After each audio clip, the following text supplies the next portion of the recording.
We are the only charity in the UK really that specialises on both patient safety and on advice and support for people when things go wrong in healthcare and cause avoidable harm. We see and hear firsthand the devastating effect that lapses in patient safety bring to people who are affected. We get that information and in fact the passion for our mission to improve patient safety and justice from the daily conversations that we have with people who've experienced avoidable harm, chiefly on our helpline. You never know what you're going to get on the helpline. It could be something that's happened yesterday or 20 years ago.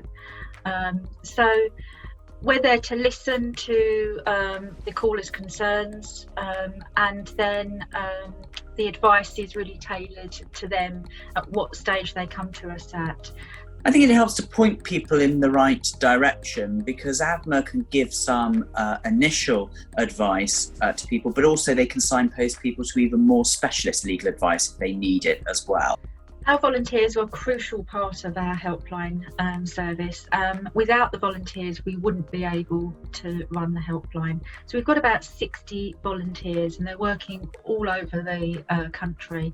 So that enables us to be able to answer the helpline between Monday and Friday, 10 till 3:30. The calls that we get are quite varied.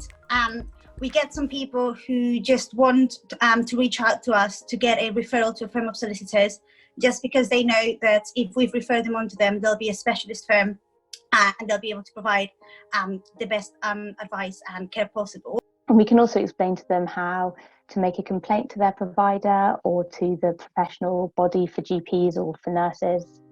And we can also help explain to them what might happen if they brought a legal claim. So for instance, how long it might take, what sort of outcome they might receive, and how quickly they might need to act.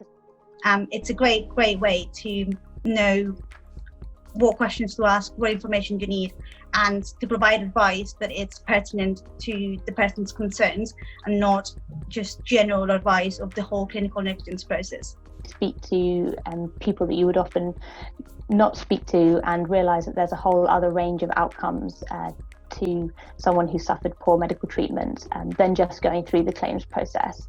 Equally, if someone does want to bring a claim, you can signpost them to the people that are best suited to help them. Our inquest service also relies on the voluntary support we get from barristers who agree to take on a certain number of cases for us, to spend a certain amount of time each year representing families of inquests who just otherwise wouldn't be represented.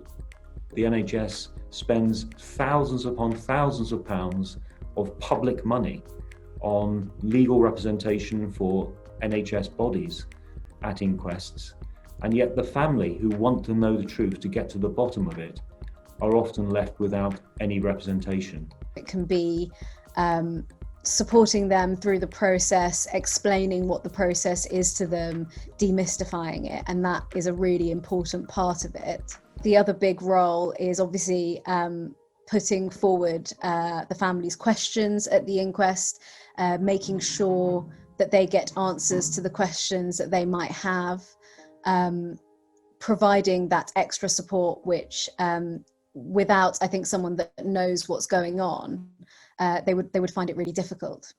Really, the service provided by AvMA offers families the opportunity to have the same level of representation as other organisations that might be involved in the process, even though they might not be able to secure funding in the same way that those organisations can. So the service that AvMA provides really provides that benefit for families in that way. It can be a really valuable process in providing answers for families, but also generally kind of improving patient safety and highlighting issues that can be remedied so that they don't happen again.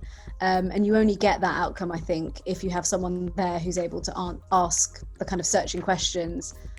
It's allowed me to gain significant experience from a personal and professional level in the world of medical negligence and healthcare inquests at a fairly early stage in my career. whilst also knowing that I'm giving something back and helping those families who may otherwise be left unrepresented in the inquest process. So I suppose if either of those two things appeal to you, then it's a service and an opportunity that you should definitely get involved in.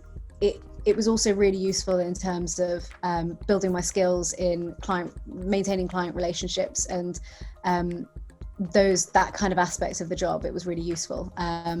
So, you know, if you're kind of someone watching this and thinking, why should I get involved with AvMA if you're also a barrister? I think that's what I would say, is that it provides you some space to develop skills. And also what's great about working with AvMA is that all the people that you work with are absolutely fantastic and they're very supportive.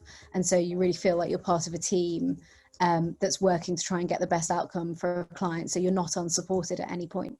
We are here for people. We have had clients that have said that it's been wonderful that they actually do get through to speak to somebody even during this difficult time, and they thank us for remaining open, and we've had very good feedback from our volunteers for being able to help us to do that, so we're ever so grateful.